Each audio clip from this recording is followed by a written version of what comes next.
Lateral എൻട്രിയിൽ കേന്ദ്ര സർക്കാർ U-turn എടുത്തത് വൻ തിരിച്ചടി ഭയന്നെന്ന് വ്യക്തം.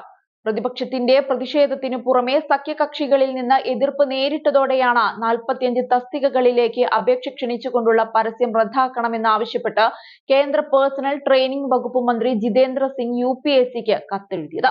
ഇതിനു പിന്നാലെ സാമൂഹ്യനീതിയോടും ഭരണഘടനയോടുമുള്ള മോദി സർക്കാരിന്റെ പ്രതിബദ്ധതയാണ് ഈ നീക്കമെന്ന് വിശേഷിപ്പിച്ചുകൊണ്ട് കേന്ദ്ര റെയിൽവേ IT മന്ത്രി അശ്വിനി വൈഷ്ണവ് രംഗത്തെത്തിയതും സർക്കാരിന്റെ പ്രതിച്ഛായ സംരക്ഷിക്കാനുള്ള നീക്കമായിരുന്നു എന്നാണ് വിലയിരുത്തപ്പെടുന്നത്.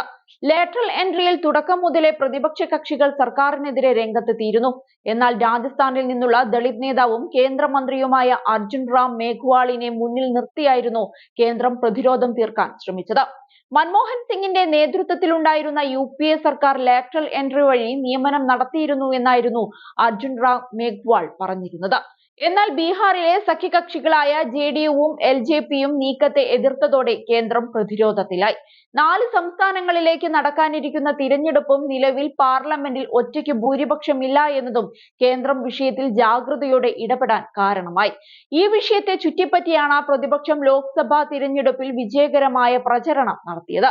ഇക്കാര്യം BJPയും അംഗീകരിച്ചതാണ്. തിരഞ്ഞെടുപ്പിന് ശേഷവും പ്രതിപക്ഷ നേതാവ് രാഹുൽ ഗാന്ധി ഈ വിഷയത്തിൽ നിരന്തരം സർക്കാരിനെ ആക്രമിച്ചിരുന്നു. ലോക്സഭാ തിരഞ്ഞെടുപ്പിലെ പ്രതിപക്ഷ പ്രചരണം തിരിച്ചറിയാനും പരിശോധിക്കാനും വൈകിയെന്ന് BJP നേതാക്കൾ തുറന്നു സമ്മതിച്ചതാണ്.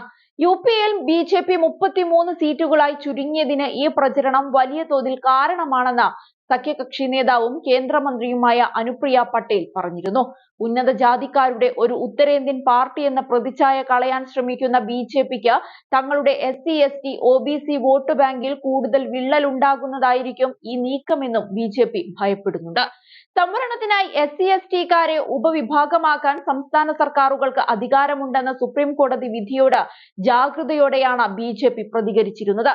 കോടതിയിൽ സമർപ്പിച്ച സത്യവാങ്മൂലത്തിൽ കേന്ദ്രം ഇതിനെ പിന്തുണച്ചിരുന്നുവെങ്കിലും വിധി വന്നതിന് ശേഷം പാർട്ടി ഇക്കാര്യത്തിൽ നിലപാട് വ്യക്തമാക്കിയിട്ടില്ല. ക്രീമി ലെയർ ഒഴിവാക്കണമെന്ന സുപ്രീം കോടതിയുടെ നിരീക്ഷണത്തിലും അനിശ്ചിതത്വമുണ്ട്. ഈ സംശയങ്ങൾ തീർക്കാൻ BJPയുടെ SC, ST MPമാരെ മോദി കാണുകയും സർക്കാർ അത്തരമൊരു നടപടിയിലേക്ക് കടക്കില്ലെന്ന് ഉറപ്പു നൽകുകയും ചെയ്തിരുന്നു. അതേസമയം പ്രതിപക്ഷം കേന്ദ്രത്തിനെതിരെ പ്രതിഷേധം കടുപ്പിക്കുകയാണ്. UPSC നടപടി ദളിതർക്കും OBCകൾക്കും ആദിവാസികൾക്കുമെതിരായ ആക്രമണമാണ് എന്ന് പ്രതിപക്ഷ നേതാവ് രാഹുൽ ഗാന്ധി തുറന്നടിച്ചിരുന്നു. BJPയുടെ രാമരാജ്യത്തിന്റെ വികലമായ പതിപ്പ് ഭരണഘടനയെ നശിപ്പിക്കാനും ബഹുജനങ്ങളിൽ നിന്ന് സംവരണം തട്ടിയെടുക്കാനും ശ്രമിക്കുന്നുവെന്നായിരുന്നു രാഹുലിന്റെ പ്രതികരണം. കോൺഗ്രസ് അധ്യക്ഷൻ മല്ലികാർജുൻ ഖാർഗെയും കേന്ദ്ര തീരുമാനത്തിനെതിരെ രംഗത്തെത്തി. സർക്കാർ വകുപ്പുകളിലെ ജോലികൾ നികത്തുന്നതിനു പകരം കഴിഞ്ഞ 10 വർഷത്തിനിടെ 5.1 ലക്ഷം തസ്തികകൾ BJP ഇല്ലാതാക്കി. പൊതുമേഖലാ സ്ഥാപനങ്ങളിലെ ഇന്ത്യൻ സർക്കാരിന്റെ ഓഹരികൾ മാത്രം വിറ്റഴിച്ചു. കാഷ്വൽ കരാർ റിക്രൂട്ട്മെന്റിൽ 91% വർധനവുണ്ടായി. 2022-23 SC, ST, OBC തസ്തികകളിൽ 1.3 ലക്ഷം കുറവുണ്ടായെന്നും ഖാർഗെ പറഞ്ഞിരുന്നു. എന്നാൽ ലാറ്ററൽ എൻട്രി കൊണ്ടുവന്നത് കോൺഗ്രസിന്റെ നേതൃത്വത്തിലുള്ള UPA സർക്കാർ ആണെന്നാണ് UPSC നീക്കത്തെ ന്യായീകരിച്ചുകൊണ്ട് BJP മറുപടി നൽകിയത്.